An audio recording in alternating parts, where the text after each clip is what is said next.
Hello friends, welcome to Book Hive Educators. दोस्तों, आज हम लोग जानेंगे विकास दुबे, जिसका आज एनकाउंटर हो गया है। उसकी पूरी कहानी जानेंगे, किस तरह से एक साधारण इंसान से एक बहुत बड़ा गैंगस्टर बना और फिर किस तरह ये पकड़ा गया, आज हम लोग जानेंगे। दोस्तों, यूपी पुलिस ने कहा है कि विकास दुबे का उनको एनकाउंटर करना पड़ा क्योंकि उसने भागने की कोशिश की थी। तो दोस्तों, हम लोग इसकी स्टोरी देखते हैं, किस तरह से एक बहुत ही साधारण इंसान से अपने पूरे जिले का राजा बन गया था। दोस्तों, 3 दशक पहले ये बहुत ही छोटा-मोटा सा लुटेरा था, ये छोटी-मोटी लूट-पाट की हरकतें करता था, लेकिन पिछले 20 सालों में, पिछले 2 दशकों में इसने बहुत पैसा कमाया और इसने बहुत कनेक्शंस बना लिए अपने हाई रैंकिंग पुलिसमैन और हाई रैंकिंग पॉलिटिशियंस के साथ में। फिर जो भी पैसा इसने कमाया, उसको ये उससे ज़मीन खरीदता था, रियल एस्टेट बिज़नेस में लगाता था और बहुत सारी बेनामी प्रॉपर्टीज़ इसने खरीद रखी थी, यानी अपने नाम से नहीं, अपने एसोसिएट्स और दूसरे लोगों के नाम से। तो इसने जो अपना पूरा क्रिमिनल एक्टिविटी का जो जाल खड़ा किया था, इसमें इसके मेल-जोल था टॉप टॉप पॉलिटिशियंस और टॉप पुलिस ऑफिसर्स के साथ में।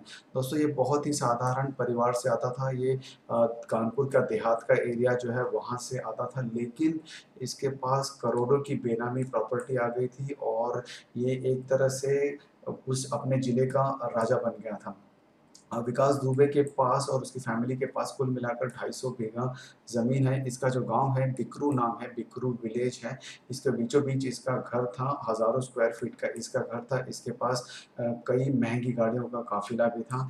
इसने बहुत सारी ज़मीन खरीद रखी थी अपनी बीवी और अपने भाई के नाम से। अपने ही गाँव में नहीं बल्कि बगल के गाँव जैसे दिलीप नगर, कांशीराम, नेवादा, यहाँ पर भी इसने प्लॉट्स और खेत खरीद रखे थे अपने बीवी और अपने रिश्तेदारों के नाम से। इसके अलावा विकास और उसके भाई ने लखनऊ के इंदिरा नगर में भी बहुत सारी प्रॉपर्टीज़ खरीद रखी थी, जिनकी वैल्यू करोड़ों रुपए थी। दोस्तों, ये जो चौबेपुर ब्लॉक है, उसके गाँव के नज़दीक चौबेपुर से कल्याणपुर ब्लॉक का जो एरिया है, वो अराउंड 20 स्क्वायर किलोमीटर का, वहाँ पर विकास दुबे के नाम की बहुत दहशत थी, जिसकी वजह से वो काफ़ी उसने पैसा कमा लिया था। और उसकी दहशत इतनी थी कि कोई भी उसको किसी भी काम के लिए ना नहीं कहता था। उसने काफ़ी महँगी-महँगी जो ज़मीनें हैं, बहुत ही सस्ते दामों में खरीद ली थी। वो पैसे वसूलता था। अराउंड 400 फैक्ट्रीज़ लोकेटेड थी ये चौबेपुर ब्लॉक से लेके कल्याणपुर ब्लॉक तक के रास्ते में 400 फैक्ट्रीज़ थी। सबसे वो पैसे वसूलता था। उसके जो आदमी थे, उसके जो गुर्गे थे, वो इन फैक्ट्रीज़ से पैसे वसूलते थे हर महीने 1 से 3 तारीख के बीच में, जिससे कि वो हर महीने करोड़ों रुपए कमा लेता था। कभी-कभी वो डरा-धमका के और कभी-कभी मारपीट से उसने यहाँ इस एरिया की जो बहुत इम्पोर्टेंट इम्पोर्टेंट जो ज़मीनें थी, वो उसने काफ़ी कम दाम में खरीद ली थी। तो पहले वो ज़मीन जो था वो अपने नाम से खरीदता था, लेकिन धीरे-धीरे वो अपने एसोसिएट्स के नाम से खरीदने लगा था, जिनके खिलाफ कोई भी पुलिस रिकॉर्ड नहीं था। विकास दुबे की बहुत सारी प्रॉपर्टीज़ थी कानपुर में, कानपुर देहात में, उन्नाव और लखनऊ में, लेकिन इसमें से ज़्यादातर प्रॉपर्टीज़ बेनामी थी, यानी किसी और के नाम थी। अब पुलिस के लिए इन बेनामी प्रॉपर्टीज़ को ढूँढना बहुत बड़ा एक चैलेंज हो गया है उसकी मौत के बाद, उसके एनकाउंटर के बाद। अब हम देखते हैं उसकी क्रिमिनल लाइफ़ देखते हैं, जो 30 साल की थी उसकी क्रिमिनल लाइफ़, जिसमें उसके खिलाफ 62 केसेज़ थे, जिसमें से कि 5 केसेज़ उसके खिलाफ मर्डर के थे। तो दोस्तों, 2001 में विकास दुबे ने एक बीजेपी के लीडर थे जो कि मिनिस्टर ऑफ स्टेट के रैंक के थे उत्तर प्रदेश गवर्नमेंट में, जिनका नाम था संतोष शुक्ला। उनके उनको चेस किया, उनका पीछा किया और वो शिवली पुलिस स्टेशन में घुसे, पुलिस स्टेशन में, और विकास दुबे उनके पीछे पुलिस स्टेशन में भी घुस गया। ये पुलिस स्टेशन लोकेटेड है कानपुर देहात डिस्ट्रिक्ट में, और पुलिस स्टेशन के अंदर घुसकर उसने गोली मार दी उनकी दिन दहाड़े। ठीक इसके 2 साल पहले 1999 में भी उसने अपने गाँव में एक झुन्ना बाबा को भी मार गिराया था और उनकी ज़मीन और सारी प्रॉपर्टी भी हड़प ली थी। इसके अलावा 2000 साल 2000 में भी विकास दुबे पे आरोप लगा था उसके अपने ही टीचर का मर्डर का, जो कि रिटायर्ड प्रिंसिपल थे ताराचंद इंटर कॉलेज के, जिसके सज़ा में उसको कुछ टाइम जेल में भी गुज़ारना पड़ा। लेकिन दोस्तों, ये लाइमलाइट में तब आया, ये फेमस तब हुआ जब इसने बीजेपी के जो मिनिस्टर ऑफ स्टेट रैंक के जो एमपी थे, एमएलए थे, उनको इसने मार मार दिया था और तब से इसको पॉलिटिकल सपोर्ट मिलने लगा था। और 2002 में भी इसने कोशिश की थी, इसके जो अपोजिशन थे नगर पंचायत अध्यक्ष इलेक्शंस में, जिनका नाम था ललन बजपेयी, उनको भी मारने की कोशिश की थी। इसके बाद दुबे का नाम और एक मर्डर से जोड़ा गया था। एक केबल ऑपरेटर थे जिनका नाम था दिनेश दुबे, उसके मर्डर से भी इसका नाम जुड़ा हुआ था। और डिस्प्यूट था, एक आर्ग्यूमेंट थी छोटी, 20,000 रुपए के आर्ग्यूमेंट के लिए उनका मर्डर हो गया था, जिसमें भी इसका नाम जुड़ा था। कुल मिलाकर इसके खिलाफ 62 क्रिमिनल केसेस हैं यूपी में, जिसमें से 5 मर्डर के केसेस हैं और 8 केसेस जो हैं वो अटेम्प्ट टू मर्डर के हैं। पुलिस ने इसके खिलाफ सारे टफ लॉज जो हैं, स्ट्रिक्ट लॉज इन्वोक कर रखे हैं, जैसे कि गैंगस्टर्स एक्ट, गुंडा एक्ट, नेशनल सिक्योरिटी एक्ट, सारे एक्ट इसके खिलाफ लगा रखे हैं। तो सहारनपुर और लखनऊ में इसके खिलाफ एक-एक केस थे। इसके अलावा बाकी जो केसेस थे 62 में से, वो सारे के सारे कानपुर और कानपुर देहात डिस्ट्रिक्ट में लॉन्च थे इसके खिलाफ। सहारनपुर में दुबे के खिलाफ narcotic drugs and psychotropic substances act के तहत केस लॉन्च हुआ था और लखनऊ में आर्म्स एक्ट के तहत केस लॉन्च हुआ था। सहारनपुर वाले केस में ये छूट गया था, लेकिन लखनऊ वाला जो केस था वो अभी भी पेंडिंग रह रहा था।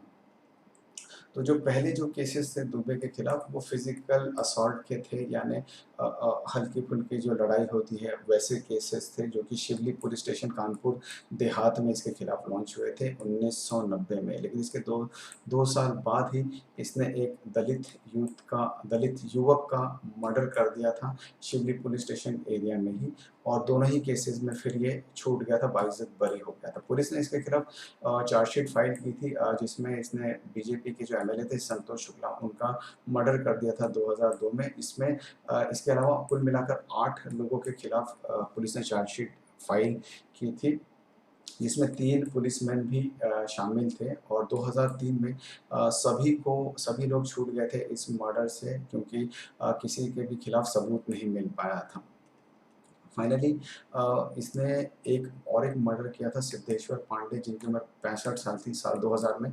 ये एक रिटायर्ड स्कूल प्रिंसिपल थे, और इसका नाम आया था इसकी साजिश में, इस मर्डर की साजिश में।